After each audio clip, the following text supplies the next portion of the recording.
Deyilən vətənəm, mənim dostlar, Gədəbəydə qar uçqununla bağlı mənə bir yerdən məlumat gəldi ki, bu qar uçqunu deyil, balalarımızı öldürüblər.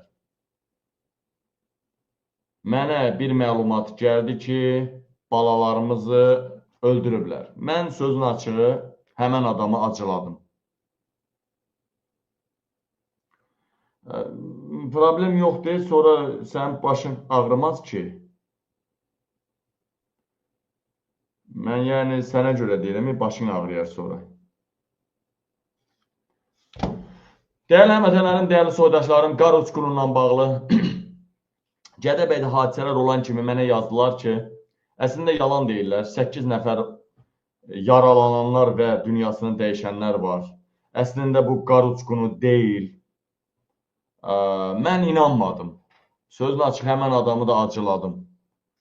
Amma mənim zabit yoldaşım Rusiyadan mənlə əlaqəyə çıxdı. Bu günlər, and olsun Allaha yalan demirəm. Bu günləri mənim zabit yoldaşım, elə bir zabit deyil, yüksək rütbəli olubdur. Yəni, ali rütbəli zabit yoldaşım mənlə bu gün əlaqəyə çıxdı. Əvvəl də əlaqələrimiz var, çoxdanan əlaqəmiz var. Əslən özü də həmin zonadandır. Balakən Zaqatala zonasındandır. Həmən o yüksək rütbəli zabit Rusiyadan mənə dedi ki, Qabil, mənim qohumlarım mənim yerlilərimlə bir qatarda, yoxsa hardasa bir yol gedirdik. 1-2 gün bundan qabaq. 1 gün ya 2 gün bundan qabaq. Deyir, Qabil, Gədəbəydə qar uçqununda o rəhmətə gedənlər deyirlər, amma yalan deyirlər. Onların hamısını gülləliyiblər. Dedim, niyə? Dedi, bizim də Zaqatalaya mənim yaxın adamlarımın bir nəşini gətirdilər. Dedilər ki, bəs bu qar uçqununda, yəni bu Gədəbəyə aid deyil ha, bu Gədəbəy başqa, bu başqa. Zaqatala'dakı Gədəbəydən qabaq olub. Dedilər ki, bu qar uçqununda dünyasını dəyişib. Yəqin ki, bu qışdan bir neçə gün ondan qabaqdan gedir, ya bir həftə. Qar uçqununda dünyasını dəyişib dedilər. Zaqatala'ya gətirdilər. Və tabutu açmağa icazə vermirdilər. Amma zor, xoş tabutu açdırdıq. Mənim polkovnik adama söhbət edir, adam söhbət edir ki, yerlisi, deyir, tabutu açdırdıq. Zor, xoş tabutu açdırdıq. Bağırsan, heç nə yoxdur, hər şey gözəl. Başını qaldırıb, belə böyür üstə çöyləndə gördük ki, başının dalında güllə izi var. Başının dalında güllə izi var. Buradan iki məsələ çıxır ortaya. Daha doğrusu 3 məsələ çıxır ortaya. Birinci, qar uçqunu adı altında deyilənlər hamısı təxribatın qurbanı olublar. Bəlkə də mən açıqladım ha, fikir verin, qar uçqununla mənim dediyim üst-üstə düşdü ha. Qar uçqununla mənim dediyim üst-üstə düşdü. Mən dedim, ay millət təxribat eləyəcəklər, ay millət tez mən qabağa düşməliyəm, ay millət təxribat eləyəcəklər Zəngəzura girməyə görə. Mən dedim ha bunu. Qar uçqunu da həmən vaxt ortaya çıxdı da. Elə deyilmi? Demək ki, mən bunu dedim, qabaqlamasaydım, onu bəhanə edərək Zəngəzura girəcəkdilər. Demək ki, bu cəmaatın balasını öldürüb, erməninin boynuna qoyub Zəngəzura girmək istəyəcəymiş də. Amma mən bunu tez açıqladım deyə məni tez tələsdirdilər, tezdir. Hətta bu hadisə olmayacaqdı. Mən bəlkə də biraz onlar gecikdi, ya mən gecikdim. Və bunlara qar uçqunu adı qoydular. Neysə, bu qar uçqunu qalsın, biri Sabirabadda, biri Bərdədə dəfn edildi. Ancaq və lakin, əziz həmvətənlərim, Zaqatala'da meydi belə çevirəndə gördü ki, boynunun dalında güllə izi var. Burada 2 anlaşılma var. Üçüncü oydu ki, deməli, qar uçqunu adı altında olanlar hamısı güllələnibdir. Bu bir. İkincisi, güllə niyə daldan girən güllə niyə qabaqdan çıxmayıb?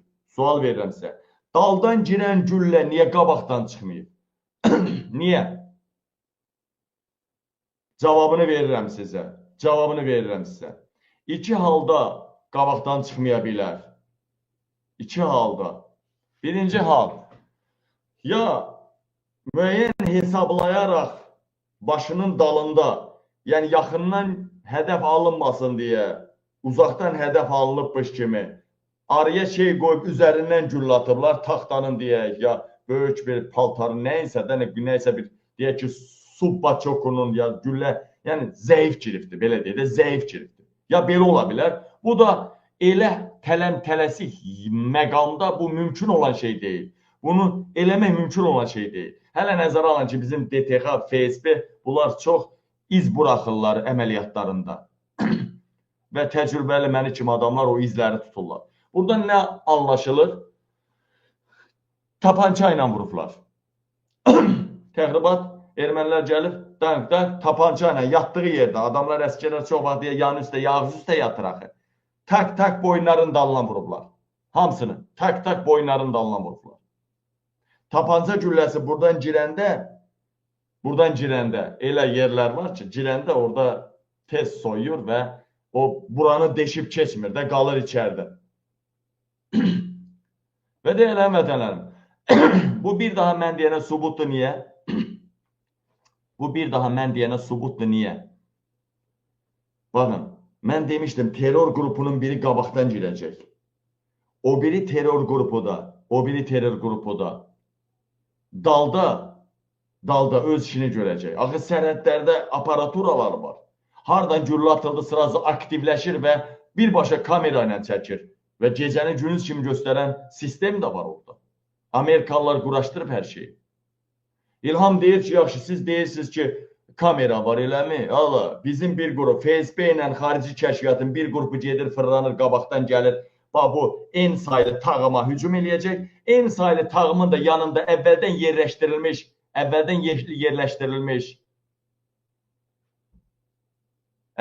yerləşdirilmiş xarici kəşfiyyatın FSB ilə əməkdaşlar da orada bir tağımı ya bir ayrıca manqanı dang gülləliyir. Vəssalam. Baxın, zərər çəkənlər bir manqadır. Yaralılar və ölənlər. Yalandan da deyirlər, qar uçqununa düşdü. Deyilən vətənlər. Gədəbəydə hardadır o 5 metrəlik qar? İndiki zamanda Gədəbəydə 5 metrəlik qar hardaydı? Ya deyək ki, bunlar haradasa produksiya gətirməyə gedib 5 metrə qarın içində uçquna düşübsə, o boyda ərazidə 5 metrə qarın altında bunu necə tapardılar? Mən bir hərbiçi kimi təcrübəmdən istifadə edib deyə bilərəm ki, ya qar əriməli idi, ya da aylarla axtarmalıydılar. Yəni, bu mümkün olan şey deyildi. Onu sırası tapar. Buradan neçə kilometrə gəlib su gətirir, neçə kilometrə, 5-10 kilometrə, ya ərzaq gətirir. Bu 5 metrəlik hansısa bir ərazidə qara girdisə, qarda batdısa, hansısa dərələrdə, təpələrdə, bu elə bir tez tapılan şey yoxdur. Deyil tez tapılan şey. Amma mən bildiyim qədərindən o 5 metrə qar yoxdur orada. Və deyilən vətənlər, Zaqatalada qar uçqunu altında gətirilib, bundan qabaq dəfn edilən adamın boynunun dalından vurulması bir daha sübut eləyir ki, bu da hansısa təxribatın qurbanı olubdur. Bu da hansısa təxribatın qurbanı olubdur. Yaxşı. Ay Müdafiə Naziri, ay Ali Başkomandan, sən bu xalqı o qədər mi çox istəyirsən? Deyək ki, buna güllə dəyməyibsə, güllə, niyə bunun tabutunu açmağa icazə vermirsən? Meyit yiyəsi qar uçqununda olubsa, o, hər hansısa bir sizin kurnazlığınız, tülkülüyünüz yoxdursa, meyit yiyəsi onu kim güdüzdürüb dəxli yoxdur. Təkrarən güdüzdürməlidir. Təkrarən o meyitin üzərindəki o əməliyyatlar aparılmalıdır və o meyit tabuta qoyulmalı, təkrarən tabutdan çıxarılıb qəbrə qoyulur.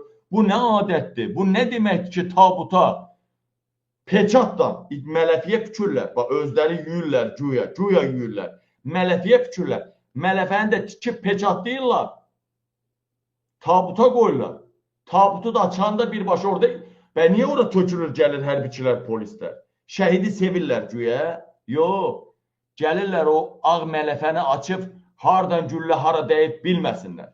Bax gör, elə güllə vurublar ki, buradanca dəyib, indi bunlar hər şeyi düşünürlər, amma tabut açıla bilər. Onu da düşünürlər. Pis tərəfində düşünürlər axı. Necə vuraq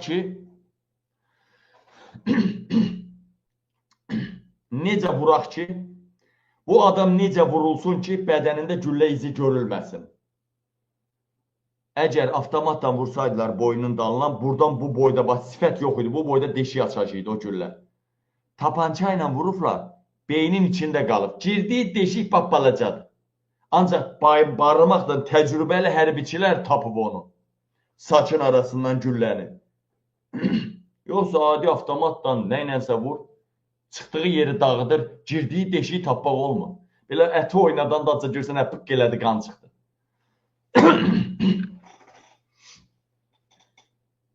Dəyərli həmvətənlərim, şəxsən bunun barəsində bir nəfər mənə dedi ki, bizə dəqiqə, şəxsən bir nəfər dedi, buna görə məni qoş efirə, mən birbaşa açıq deyəcəyəm, bu Gədəbəydə hadisələr qar uçqunu deyil, birbaşa təxribatdır. Və bu dəqiqə mən gördünüz nə dedim? Ürəyi yanır, adam dəli olub da ürəyi yanır da. Dedim, Rusiya harda olsan da bir gecədə səni məhv eləyir. Yəni dedim ki, sənin həyatın üçün təhlükə olar. Gördünüz, qoşmadım efirə. Zəng elədi dəfələrlə, qoşmadım efirə. Düzdür, o efirə qoşa bilərdim, populyarlaşdı. Biraz da qabil, necə deyərlər, paylaşılardı, hər yerə səs salınlardı və nələr. Amma görürsünüz, öz adamımı, öz adamım da deyil, bir dəfə mənə bu məlumatı verir. Onu təhlükəyə salmaq istəmədim. Qoşmadım efirə. Yoxsa çıxıb deyəcəkdi, bunun təfərrüatlarını deyəcəkdi.